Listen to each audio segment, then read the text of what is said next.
লাইলাতুল কদর অনুসন্ধান করা। রমজানের শেষ দশকের প্রত্যেকটা রাতে কিন্তু শবে কদর হতে পারে, বিশেষ করে বেজোড় রাতে 21, 23, 25, 27, 29 এই রাতগুলোতে লাইলাতুল কদর হওয়ার সম্ভাবনা অনেক জোরালো। সৌদি আরবের মানুষ তাদের বেজোড় রাতে তালাশ করবে, আমরা আমাদের বেজোড় রাতে তালাশ করব ইনশাআল্লাহ। লাইলাতুল কদরের আশায় বিশেষ দোয়া পড়া, সেটা কি? আল্লাহুম্মা ইন্নাকা আফুউন তুহিব্বুল আফওয়া ফাআফু আন্নী। আল্লাহ আপনি ক্ষমাশীল, আপনি ক্ষমাকে ভালোবাসেন, অতএব আমাদেরকে ক্ষমা করে দিন। এটা রমজানের শেষ দশকের প্রত্যেক রাতে পড়বেন। যে রাতটা একটু শান্ত শিষ্ট, একটু শীতল, একটু বৃষ্টিভাব, একটু লাইলাতুল কদরের আবহাওয়া বোঝা যায়, সেই রাতকে লাইলাতুল কদর আশা করে প্রত্যাশা করে বেশি বেশি দোয়া পড়বেন। আল্লাহুম্মা ইন্নাকা আফুউন তুহিব্বুল আফওয়া ফাআফু আন্নী। নবীজি সাল্লাল্লাহু আলাইহি ওয়াসাল্লাম বলেছেন যে তাহাররাউ লাইলাতুল কদর ফিল বিত্রি মিনাল আশরিল আওয়াখির মিন রমাদান। রমজানের শেষ দশকের বেজোড় রাতগুলোতে তোমরা শবে কদর হতে পারে সে আশা বেশি বেশি করে ইবাদত বন্দেগী করো। লাইলাতুল কদরের ইবাদতকে আল্লাহ বলেছেন লাইলাতুল কদরে খায়রুম মিন আলফি শাহর। 1000 মাস, 1000 মাস ইবাদত করলে যে সওয়াব পাওয়া যাবে, লাইলাতুল কদরের এক রাতের ইবাদতের সওয়াব তার চাইতে বেশি হবে। সেই রাত কোনটা আল্লাহ নির্দিষ্ট করেন নাই, এজন্য শেষ দশকের প্রত্যেকটা রাতেই ইবাদত করার চেষ্টা করা, স্পেশালি বেজোড় রাতগুলোতে। নবীজি সাল্লাল্লাহু আলাইহি ওয়াসাল্লাম বলেছেন রাতের শেষ প্রহর যখন হয়, দুনিয়ার আসমানে নেমে এসে আল্লাহ বান্দাদেরকে ডেকে ডেকে তাদের প্রত্যেকটা চাওয়া পূরণ করে দেন।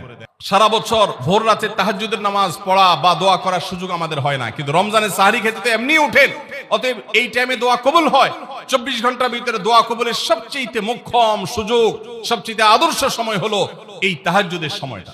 ভাইরা আমার, ঢাকার একটি বড় কোম্পানি, বাংলাদেশের সবচেয়ে বড় শিল্প প্রতিষ্ঠান বললে ভুল হয়তো হবে না, অন্তত এটুকু বলা যায় যে প্রথম 3-4টি বড় প্রতিষ্ঠানের একটি। এরকম একটা প্রতিষ্ঠানের একজন কর্মকর্তা বছর 2-3 আগে আমার সাথে হঠাৎ দেখা। তিনি আমাকে দেখে বেশ আবেগ আপ্লুত হলেন এবং অনেকটা জড়িয়ে ধরলেন এবং বললেন, ভাই আপনার একটি আলোচনা থেকে আমার জীবনের ভিতরে এমন এক পরিবর্তন আসছে যেটা অকল্পনীয়, অভাবনীয়। তো আমি একটু কৌতূহল হয়ে জানতে চাইলাম কোনটা সেটা। তখন তিনি বললেন, ভাই আমার জীবনে এমন একটা রোগ হয়েছে, যেই রোগ ট্রিটমেন্ট করার জন্য দেশে বিদেশে বিভিন্ন জায়গায় গিয়েছি, কোন চিকিৎসা এর আমি পাই নাই। শেষ পর্যন্ত আশাহত হয়ে চাকরি ছেড়ে দিয়ে, শহর ছেড়ে দিয়ে গ্রামে গিয়ে বসবাস করা শুরু করছি এবং মৃত্যুর জন্য অপেক্ষা করছি। এর মধ্যে আপনার একটা আলোচনার ক্লিপ আমার চোখের সামনে আসলো সোশ্যাল মিডিয়ায়, তো এটা শুনলাম। সে আলোচনাটা ছিল আল্লাহর কাছ থেকে অসাধ্য সাধন করার সময় হলো ভোর রাত, তাহাজ্জুদের সময়। আমি এই আলোচনা পুরোটা শোনার পর ওই রাতেই আমি ঘুম থেকে উঠে ভোর রাতে তাহাজ্জুদ পড়ে আল্লাহর কাছে বুক ভাসিয়ে মন ভরে কাঁদলাম, দোয়া করলাম। ওই ভাই বললেন যে আমি এত দোয়া করলাম, দোয়া করতে করতে দীর্ঘ সময় আমি পরিতৃপ্ত হলাম, আমার দোয়া শেষ হয়ে গেল। এরপর দোয়া করে শেষ করার পর ফজর নামাজের সময় হয়ে গেছে, আমার ফিল হলো, অনুভব হলো যে আমার শরীরে আর কোনো রোগবালাই এখন মনে হয় নাই। এবং তিনি গত 2 দিন আগেও তার সাথে আমি দেখা করলাম ঢাকায়, গতকালকে দেখা করলাম, 2 দিন আগে না, মাত্র 1 দিন আগে দেখা করলাম। তিনি এখন সুস্থ সবল হয়ে আবার তার চাকরিতে ফিরে গিয়ে স্বপদে স্বমহিমায় আছেন। তিনি এক সহকর্মীকে ডেকে আমার সামনে বলছেন, এই তোমরা বলো তো, আমি আগে শারীরিকভাবে বেশি ফিট ছিলাম নাকি এখন বেশি ফিট? তখন তার সহকর্মী আমার সামনে বলছে, স্যার আপনি আগে অনেক বেশি রাগরাগি করতেন, আপনি হট মেজাজি ছিলেন, অনেক বেশি অসুস্থ হয়ে যেতেন কিছু হলেই, কিন্তু এখন আপনি সে আগের সময়ের তুলনায় অনেক বেশি সুস্থ এবং ফিট। তিনি বললেন, ভাই ভোর রাতের দোয়ার প্রভাব এত বেশি, তাহাজ্জুদের সময়ের দোয়া এত গুরুত্বপূর্ণ যে এই এক দোয়া আমার জীবনকে আমূল পরিবর্তন করে দিয়েছে। রমজান মাসের রোজাতে যদি ভুল ত্রুটি হয়, এটা রিফাইন্ডের কাজ হয়ে যায়, রিফ্রেশমেন্টের কাজ হয়ে যায় ফিতরার মাধ্যমে। প্রত্যেক সচ্ছল ব্যক্তি তার নিজের পক্ষ থেকে, নিজের স্ত্রী এবং নিজের ছোট বাচ্চাদের তরফ থেকে ফিতরা আদায় করবেন। প্রাপ্তবয়স্ক সন্তান থাকলে তারা তাদেরটা আদায় করবে, আর না হলে বাপু তাদেরটা আদায় করতে পারে। ফিতরা স্বরূপ গরিবদের বাসায় একদিনের খাবার এটা পৌঁছে দিতে হবে। এটা হলো ফিতরা। ঈদের নামাজের আগ পর্যন্ত এটা আদায় করার নির্দেশ নবী সাল্লাল্লাহু আলাইহি ওয়াসাল্লাম দিয়েছেন। রমজানের শেষ 10 দিন মসজিদে ইতিকাফ করা, গুরুত্বপূর্ণ একটা পয়েন্ট, মসজিদে ইতিকাফ করা। খুব মনোযোগ দিয়ে শুনি। রাসূল করিম সাল্লাল্লাহু আলাইহি সাল্লাম রমজানের রোজা ফরজ হওয়ার পর থেকে নিয়ে তার মৃত্যু পর্যন্ত একটি বছরের জন্য রমজানের শেষ দশক মসজিদে ইতিকাফ করা ছাড়া ছিলেন না। একবার তিনি মসজিদে ইতিকাফে বসেছেন, কিন্তু ইমার্জেন্সি একটা কাজে মসজিদ থেকে তাকে বের হতে হয়েছে। এই জন্য তিনি পরের বছর 20 দিন ইতিকাফ করেছেন। 10 দিন হলো ওই বছরের, আর 10 দিন হলো আগের বছরে যে ইতিকাফ ভেঙে ফেলেছেন সেটার ইতিকাফের কাজা। তার মানে হলো নবীজির জীবনে কখনো ইতিকাফ এক বছর একটা রমজান মাসেও ছাড়েন নাই। এত গুরুত্বপূর্ণ আমল যে রমজানের এই আমলটা তিনি কখনোই ছাড়েন নাই। দুর্ভাগ্য আমাদের, এখানেও হয়তো বেশিরভাগ মুসলমান আমরা জীবনে একবারের জন্য রমজানের শেষ 10 দিন ইতিকাফ করি নাই। যে আমল নবীজি জীবনে কখনো ছাড়েন নাই সেটা আপনি জীবনে একবারও করেন নাই। এর চাইতে বড় হতভাগা উম্মত আর কি হতে পারে? ভাইরা আমার, 3টি আমলের নগদ তৃপ্তি আমি অন্তত অনুভব করি। আমি আমার সে অভিজ্ঞতার আলোকে আপনাদের উদাত্ত আহ্বান করতে চাই, রমজানের শেষ দশকে আপনারা ইতিকাফ করুন। যে 3টি আমলের তৃপ্তি, নগদ স্বাদ, অবর্ণনীয় ভালো লাগা কাজ করে, অন্তর্জগতে প্রশান্তিতে পরিপূর্ণ হয়ে যায়, সেই 3টি ইবাদতের একটি হলো আরাফাতের ময়দানের দোয়া। এটার সাথে কোনো কিছুর কম্পেয়ার হয় না। অবর্ণনীয় এক তৃপ্তি লাগে আরাফাতের ময়দানে দোয়া করতে। দ্বিতীয় হলো সিজদায় গিয়ে চোখের পানি ফেলে আল্লাহর কাছে দোয়া করতে অসম্ভব ভালো লাগা কাজ করে। ভোর রাতে দোয়াতেও একই স্বাদ পাওয়া যায়। আর 3 নম্বর হলো রমজানের শেষ দশকের ইতিকাফ। ইতিকাফ যে একবার করেছে সে জীবনে বারবার করে, তাকে আর ফেরানো যায় না। এজন্য ভাইরা, রমজানের শেষ দশকে আমরা আল্লাহর ঘরে বসে গিয়ে ইতিকাফ করার চেষ্টা করবো তো ইনশাআল্লাহ। অনেক এলাকায় বৃদ্ধ মানুষ, বুড়া মানুষ বসায় দেওয়া হয় টাকা পয়সা দিয়ে। যে টাকা নিয়ে ইতিকাফ করে সেও গুনাহগার, আর যারা টাকা নিয়ে ইতিকাফে বসায় তারাও গুনাহগার। কারণ ইবাদত টাকা পয়সা দিয়ে চলবে না। রমজানের শেষ দশক মসজিদে ইতিকাফ করবো তো ইনশাআল্লাহ। আল্লাহ আমাদেরকে তৌফিক দান করুন। যুবক ভাইরা, একটাবার বসে দেখেন, অসম্ভব ভালো লাগা কাজ করে। মনে হয় যে আল্লাহর মেহমান আমি, এই ফিলটা হয়। কারণ আল্লাহর ঘরে এসে বসে আছেন আপনি কারোর কাছে কোনো কিছু চেয়েছেন, চাইতে চাইতে একটা পর্যায়ে তার পাও জড়িয়ে বসে গেলেন, একদম বসে গেলেন, তার ঘরের সামনে বসে পড়লেন। ইতিকাফটা অনেকটা এরকম। রমজানের প্রথম 20 দিন আল্লাহর কাছে হাত দিয়ে দোয়া করলাম, আর শেষ 10 দিন একজন মসজিদে গাঁটটি মস্কা নিয়ে পড়ে গেলাম। ব্যাপারটা হলো কারোর পায়ে ধরে পড়ে যাওয়ার মতো। আশা করা যায় ইতিকাফকারীকে আল্লাহ তাআলা ক্ষমা না করে মসজিদ থেকে ফিরাবেন না। এজন্য ইতিকাফ করার চেষ্টা করবো তো ইনশাআল্লাহ। আমরা ব্যস্ততার অজুহাত দেই। ভাইরা আমার, যে কোনো মুহূর্তে দুনিয়া থেকে চলে যেতে হতে পারে। এই জন্য এই রমজানে প্ল্যান করেন, যত ব্যস্ত হন না কেন। আমি তো আমার সমস্ত ব্যস্ততাকে এক পাশে ঠেলে রেখে, আল্লাহ আমাকে যখন থেকে তৌফিক দিয়েছেন রমজানের শেষ দশকে ইতিকাফ ছাড়া বাইরে থাকবো এটা চিন্তাও করি না। এই জন্য যুবক ভাইদেরকে বলবো, প্রত্যেকটা মহল্লাতে 2 জন 5 জন 10 জন করে যুবকরা বসেন, কোরআনের গ্রুপ স্টাডি করেন, কোরআনের পাঠচক্র করেন, নিজেরা কোরআন হাদিসের আলোচনা করেন, রোনাজারি এবং দোয়া করেন। 10টা দিন আল্লাহর সাথে কানেক্টেড হওয়ার চেষ্টা করেন। 12 মাস ইবাদত, দাওয়াতের কাজ, ইসলামের কাজ করবেন, ইনশাআল্লাহ সেখানে বরকত পাবেন। রমজানের শেষ দশকে ইতিকাফ করবেন তো ইনশাআল্লাহ। আল্লাহ আমাদের সবাইকে তৌফিক দান করুন। 23 নম্বর আমল হলো শেষ দশকে ইবাদতের মাত্রা বাড়িয়ে দেওয়া। আমরা উল্টাটা করি। আমাদের দেশে রমজানের প্রথম দশকে মসজিদ ফুল হয়ে, বারান্দা ফুল হয়ে, রাস্তায়ও মুসল্লি দাঁড়ায়। আর 10 রমজান চলে গেলে 20 রমজান পর্যন্ত বাহিরের মুসল্লি কমতে কমতে বারান্দার মুসল্লি কমে ভিতরে চলে আসে।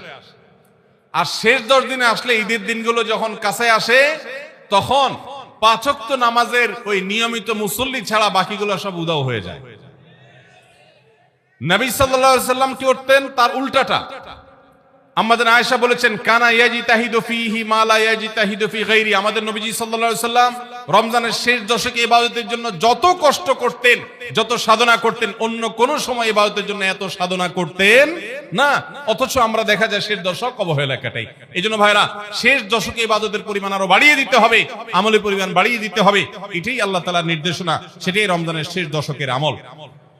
24 নম্বর আমল হলো শেষ দশকে পরিবারকে ঘুম থেকে ডেকে তোলা। এটা আলাদা সুন্নাহ। নবী সাল্লাল্লাহু আলাইহি সাল্লাম রমজানের শেষ দশক হলে কানা ইদা দাখালাল আশর আহইয়া লাইলা ওয়া আইকাযা আহলা। তিনি পরিবারকে ঘুম থেকে ডেকে তুলতেন এবং স্ত্রী সঙ্গ ত্যাগ করতেন। শেষ দশক কোমর বেঁধে ইবাদত করতেন, এটা 24 নম্বর আমল। তাহলে শেষ দশক পরিবারকে ঘুম থেকে রেখে তোলা। নবীজি অন্য কোন সময় ঘুম থেকে ইবাদতের জন্য ডাকতেন না, নফল নামাজ যার ইচ্ছা সে পড়বে, যার ইচ্ছা পড়বে না। কিন্তু শেষ দশক এত বড় অফার, এত বড় সুযোগ, কারণ লাইলাতুল কদর শেষ দশকে আছে, এই জন্য এই দশকে ইবাদতের জন্য পরিবারকে তিনি ডেকে তুলতেন। তারা শুয়ে থাকুক, তিনি এটা সহ্য করতেন না। এই জন্য 24 নম্বর আমল হলো রমজানের শেষ দশকে পরিবারকে ঘুম থেকে ডেকে তোলা এবং স্ত্রী সঙ্গ ত্যাগ করা শেষ দশকের জন্য। আমি আবার এক নজরে 27টি আমল আপনাদেরকে বলে দিচ্ছি। নাম্বার 1 চাঁদ দেখা, নাম্বার 2 রোজা রাখা, নাম্বার 3 তারাবির নামাজ আদায় করা, নাম্বার 4 সাহরি খাওয়া, 5 নম্বর আমল হলো শেষ সময় সাহরি খাওয়া, 6 নম্বর আমল হলো ইফতার করা, 7 নম্বর আমল হলো তাড়াতাড়ি ইফতার করা এবং 8 নম্বর আমল হলো ইফতারের দোয়া পড়া, 9 নম্বর আমল হলো সাহরি এবং ইফতারে খেজুর খাওয়া, 10 নম্বর আমল হলো রমজান মাসের সকল গুনাহ বর্জন করা, 11 নম্বর আমল হলো বেশি বেশি দোয়া করা, 12 নম্বর আমল হলো মিথ্যা কথা এবং কাজ পরিহার করা, 13 নম্বর আমল হলো অশ্লীলতা এবং ঝগড়া বিবাদ রমজানে রোজা রেখে না করা, 14 নম্বর আমল হলো ভালো কাজের পরিমাণ এই মাসে বাড়ায় দেওয়া, 15 নম্বর আমল হলো বেশি বেশি আল্লাহর কাছে ক্ষমা চাওয়া, কারণ এই মাসে আল্লাহ বেশি ক্ষমা করেন মানুষকে, 16 নম্বর আমল হলো অন্য রোজাদারকে ইফতার করানো, তাদের বাসায় ইফতার পাঠানো, আর 17 নম্বর আমল হলো বেশি বেশি কোরআন তেলাওয়াত করা, 18 নম্বর আমল হলো কোরআন নিজে পড়ে আরেকজনকে শোনানো, আবার তার তেলাওয়াত নিজে বসে শোনাশুনি করা, 19 নম্বর আমল হলো দান সাদেকা করা, 20 নম্বর আমল হলো তাহাজ্জুদ এবং বিশেষ করে ভোর রাতে সারি খেতে উঠে দোয়া করা, আর 21 নম্বর আমল হলো উমরা করার সামর্থ্য থাকলে, 22 নম্বর আমল হলো ইতিকাফ করা শেষ দশকে, 23 নম্বর আমল হলো শেষ দশকের বেজর রাতে বা শেষ দশকের প্রত্যেকটা রাতে ইবাদতের পরিমাণ বাড়িয়ে দেওয়া এবং বিশেষভাবে রাত্রি জাগরণ করা শেষ দশক, আর 24 নম্বর আমল হলো শেষ দশকে নিজের পরিবারকে ঘুম থেকে ডেকে তোলা, স্ত্রী সঙ্গ ত্যাগ করা, 25 নম্বর আমল হলো লাইলাতুল কদর অনুসন্ধান করা, 26 নম্বর আমল হলো লাইলাতুল কদরের বিশেষ দোয়া পাঠ করা, আর 27 নম্বর আমল হলো ফিতরা দেওয়া। আল্লাহ আমাদের সবাইকে এই 27টা আমল দিয়ে আমাদের রমজান মাসকে সাজাবার তৌফিক দান করুন। বছরের 11 মাস আমল এবং ইবাদতে আমাদের যে ঘাটতি হয়, আমরা যতটুকু পিছিয়ে থাকি, যতটুকু অভাব এবং শূন্যতা সৃষ্টি হয়, সারা বছরের আমল এবং ইবাদতের ঘাটতিকে পুষিয়ে নেওয়ার জন্য আল্লাহ রাব্বুল আলামিন দুটি বৃহৎ ইবাদতের মৌসুম দিয়েছেন আমাদেরকে। তার সবচেয়ে বড় মৌসুম আমাদের দোরগোড়ায় উপস্থিত, সেটি হলো রমজান মাস। আরেকটি ইবাদতের মৌসুম আছে বছরের, দ্বিতীয় বৃহত্তর ইবাদতের মৌসুম, যে সম্পর্কে আমাদের সমাজে খুব একটা জানাশোনাও নাই, সেটা হলো জিলহজের প্রথম 10 দিন ইবাদতের আরেকটি মৌসুম। একজন ব্যবসায়ী যেরকম তার ব্যবসার লাভ লস পুষিয়ে নেওয়ার জন্য, অন্য সময়ের ঘাটতি পুষিয়ে নেওয়ার জন্য তাকে যেরকম কিছু সিজনকে কাজে লাগাতে হয়, তার যেরকম কিছু সিজন আছে, মৌসুম আছে, ঠিক একইভাবে একজন ইমানদার মুসলমানের ইবাদতের ঘাটতি পোষাবার মৌসুমের নাম হলো রমজান মাস। প্রিয় ভাইয়েরা আমার, এই রমজান মাস পাওয়ার পরও যদি কেউ 11 মাসের ইবাদতের ঘাটতি পুষিয়ে নিতে না পারে, এই রমজান মাস পাওয়ার পরও যদি কেউ আল্লাহর কাছ থেকে নিজের মাগফিরাত আদায় করে নিতে না পারে, আমাদের নানা অপরাধ গুনাহ পাপাচারের কারণে হয়তো জাহান্নামীদের তালিকায় আমাদের নাম চলে গেছে, সেই নাম কাটাবার সবচেয়ে সুবর্ণ সুযোগ আমাদের দোরগোড়ায় উপস্থিত রমজান মাস। এই রমজান মাস পাওয়ার পরও যদি কোনো মুসলমান আল্লাহর কাছ থেকে তার নাম জাহান্নামীদের তালিকা থেকে কাটিয়ে জান্নাতীদের তালিকায় অন্তর্ভুক্ত করতে না পারে, তাহলে এর চাইতে হতভাগা, এর চাইতে দুর্ভাগা, এর চাইতে কপাল পড়া মুসলমান আর কেউ হতে পারে না। প্রিয় ভাইরা আমার, জীবনে আল্লাহ তাআলা আমাদেরকে অনেক রমজান মাস দিয়েছেন।